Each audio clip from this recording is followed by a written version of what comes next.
Yes, welcome back. We are now moving to the last question in this paper. That is question number 6.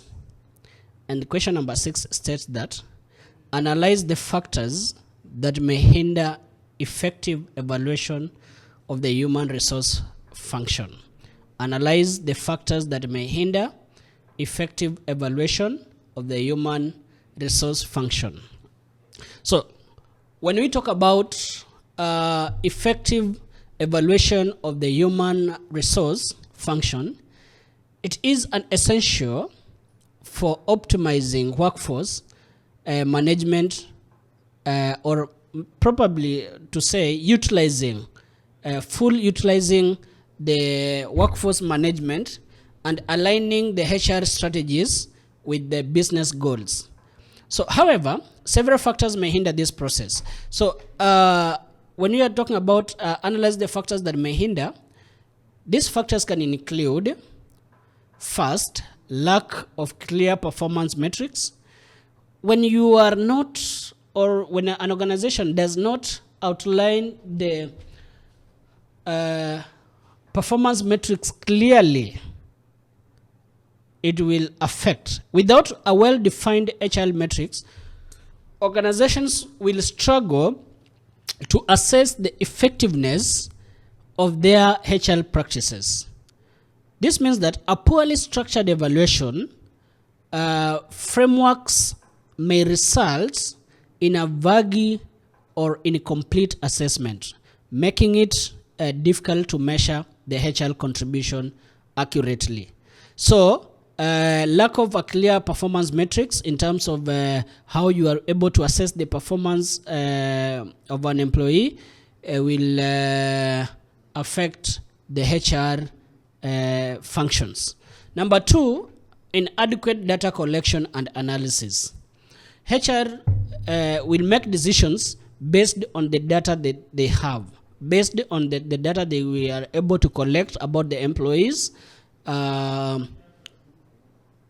And they have the data of these employees is in line to determine whether the employee is motivated, whether the employee is requires training, whether the employee requires a salary increment and such kind of that. So when you don't have that data, it will make you make wrong decisions. So reliable data is very crucial for evaluating the HR functions. But some organizations will lack proper data collection mechanisms. So if you don't have a well-structured way of data collection in terms of how can you be able to collect data from your employees, it becomes a problem. Like, for example, you can go to certain organizations. In terms of tracking the employee attendance, you'll find maybe they're using the biometrics kits for the employees to log in and log out, so you are able to track the attendance of the employees. You are able to, if it's about an organization dealing with the products, you can easily get to know the performance of an employee based on how many products he has sold or how many clients he has brought to the organization and stuff like that. So insufficient, when an organization does not have a proper ways or facilities in terms of collecting data, then it becomes a challenge. So insufficient employee records or outdated tracking systems or poor data analysis tool can limit the ability to generate meaningful insights and make the right decision. Thirdly, resistance to change from leadership and employees. So some managers, for example, and employees may resist HR evaluations due to fear of exposure of weaknesses or potential job insecurity. So they will want to frustrate the evaluation process. This reluctance can hinder transparency, cooperation from the management, and the willingness to implement necessary improvements within that organization. And then, of course, number 4, we have limited HR budget and resources. So HR evaluates or evaluations require investments in data systems. So expert personnel and performance tracking tools are all required. So if an organization has a financial constraint, does not have the money to facilitate these processes, it may not allocate sufficient resources to conduct throughout assessment, leading to incomplete or ineffective evaluation processes.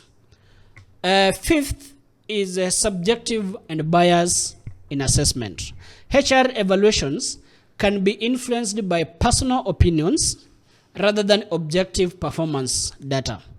So favoritisms, misinterpretations, or biased leadership perspectives may skew results, preventing fair and accurate assessment of HR effectiveness.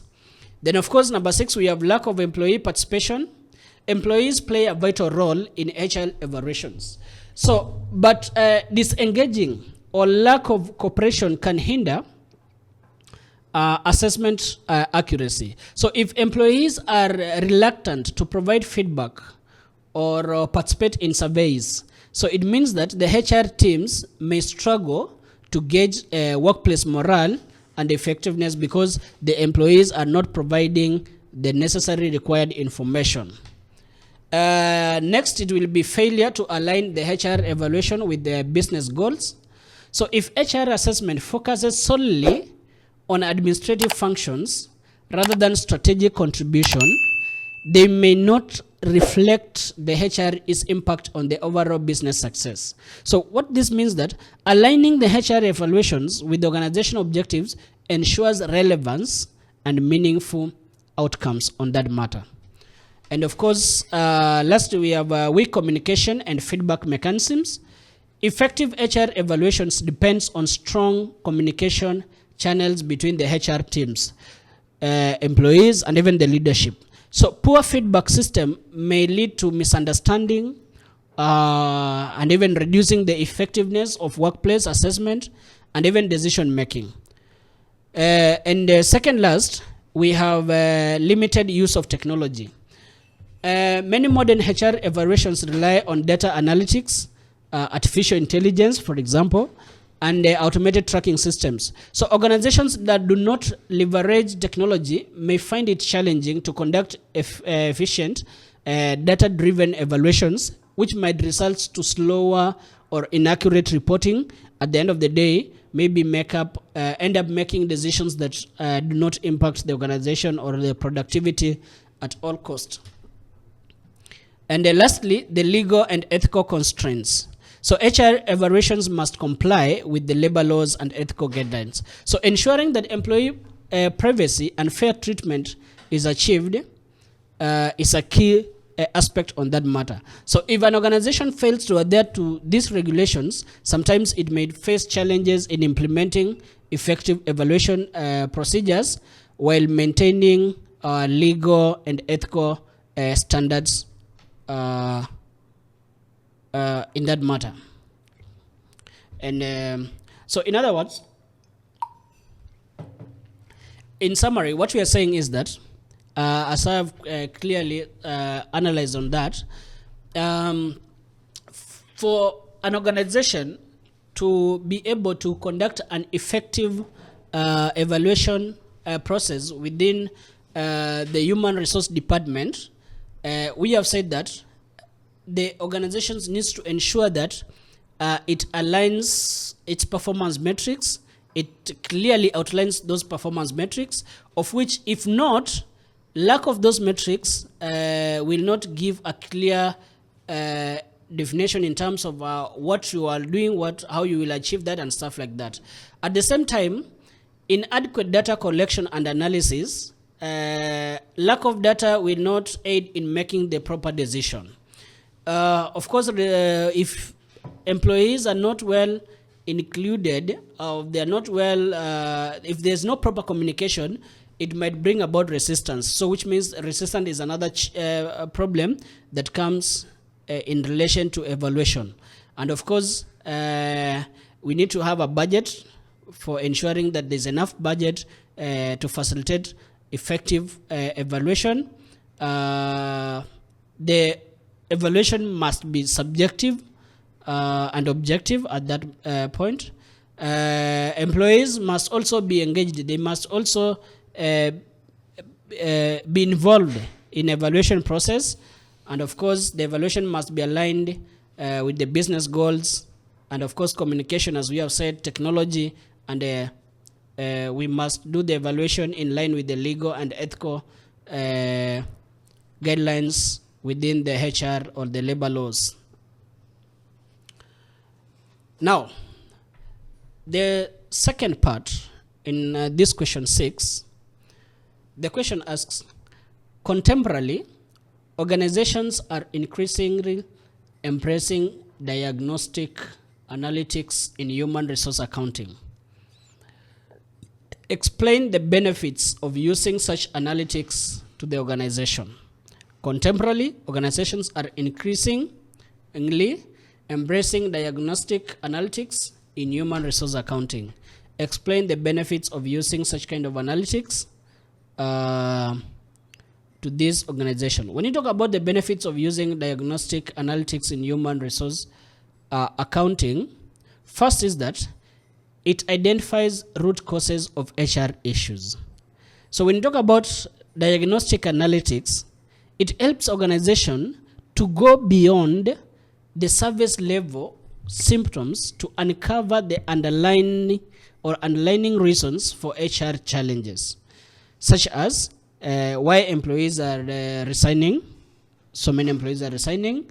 Why is that is in relation to why there is a high turnover, low productivity, poor employee engagement, and many other. So by understanding the root causes, companies can be able to implement targeted and effective solutions that will ensure that they are increasing or improving their productivity. Number 2, it will improve in decision making. Now, with a detailed insight into the HR data patterns, the trends with the like I'm saying that with the trends or detailed insights into the HR data patterns and trends, managers can make informed decisions about recruitment, training, compensation, and retention strategies. So this reduces guesswork and enhances effectiveness of HR in intervention. So when you're talking about diagnostic analytics, we are talking about assessing the situation in deeper details to understand what is the problem, what is the root cause of the problem, and what are the best solutions to solve that problem. So when we have knowledge about the root cause of the problem, when we have knowledge about the effects and the challenges that the problem causes, and we are able to come up with the right decision, it helps or it facilitates the best decision making. So in other words, it helps us in making the right decision.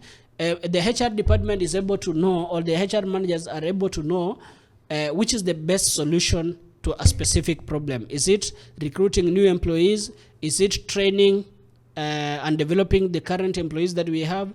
Is it adding the more compensation and stuff like that? Number 3, enhance workforce planning. Diagnostic analytics allows organizations to analyze historical HR data to forecast future workforce needs accurately. So what is going to happen that this will help in aligning staffing levels, skills development, and succession planning with business goals. And of course, we have number 4, cost optimization, which means that by examining the factors, all the factors driving the HR costs, such as overtime, absenteeism, training expenses, and all that, this diagnostic analytics helps identify inefficiencies and areas where resources can be better allocated, thereby optimizing the HR budget, which means that as much as we are going to set up an HR budget in terms of what we are going to spend money on within the department, we can be able to justify and say that the cost spent is valuable in line with the productivity will be improved based on the outcomes that we get after spending the money. Like, for example, after spending so much money in training the employees, the employees are better equipped with the right skills, which facilitates production improvement. On the other side is performance improvement, of course, which I've already mentioned. The analytics identifies performance gaps at individual or team or organization level, enabling them design a targeted training and development programs, which means that you will right to know who within the organization requires training. Is it the entire organization? Is it a specific department, or is it specific employees in line with the different roles that they are doing? And if it's specific employees, in which areas do we prefer training and stuff like that? So this will help train and equip the employees with the best skills and knowledge, which in return will be facilitated in the good performance that the employees are going to improve their productivity after being trained. Of course, another benefits on the risk management. Diagnostic analytics will help protect patterns that may indicate potential HR risks, such as employee dissatisfaction, compliance issues, and all this. So by identifying such kind of issues earlier enough, it will allow the organization to take a preventive measures in sorting out these issues and reducing or minimizing legal battles with different stakeholders. And also it will facilitate improvement of operational risks and all that. 7, it will help personalized employee engagement. So by analyzing employee feedback, for example, observing the employee behavior and performance data, organizations can tailor engagement and retention strategies to meet diverse employee needs, enhancing satisfaction and loyalties with the employees. So this will facilitate and make sure that your organization does not lose the top or the best talent that you have got, which might impact you in ending up even losing your reliable customers by having lost the best employees who were the reason for retaining those customers. And at the other time, measuring impact, another factor is benefit is on measuring impact of HR initiatives. So diagnostic analytics enables organizations to evaluate the effectiveness of HR programs and initiatives by linking them to business outcomes, ensuring continuous improvement and accountability. And of course, it's a strategic alignment whereby the insights from the diagnostic analytics will ensure that the HR policies and practices are aligned with the company's strategic objectives, driving overall business success.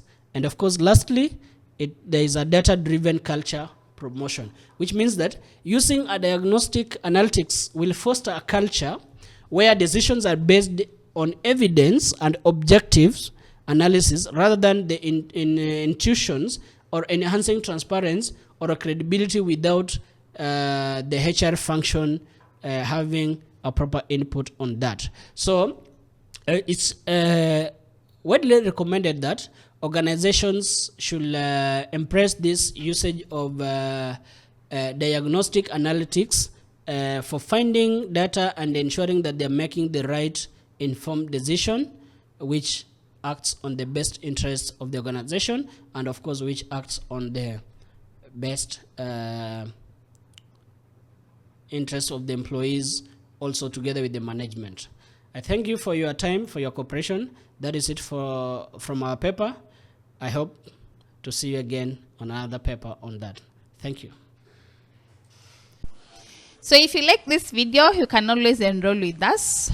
You'll be able to access more of these revision sessions. And also you'll be able to find well done lectures or pre-recorded videos for all the KASNEB courses as well as CHRP. And in case of anything, you can always reach us out. We have our contact details on the screen. Feel free to call, feel free to WhatsApp anytime. So thank you, and let's meet in our next session.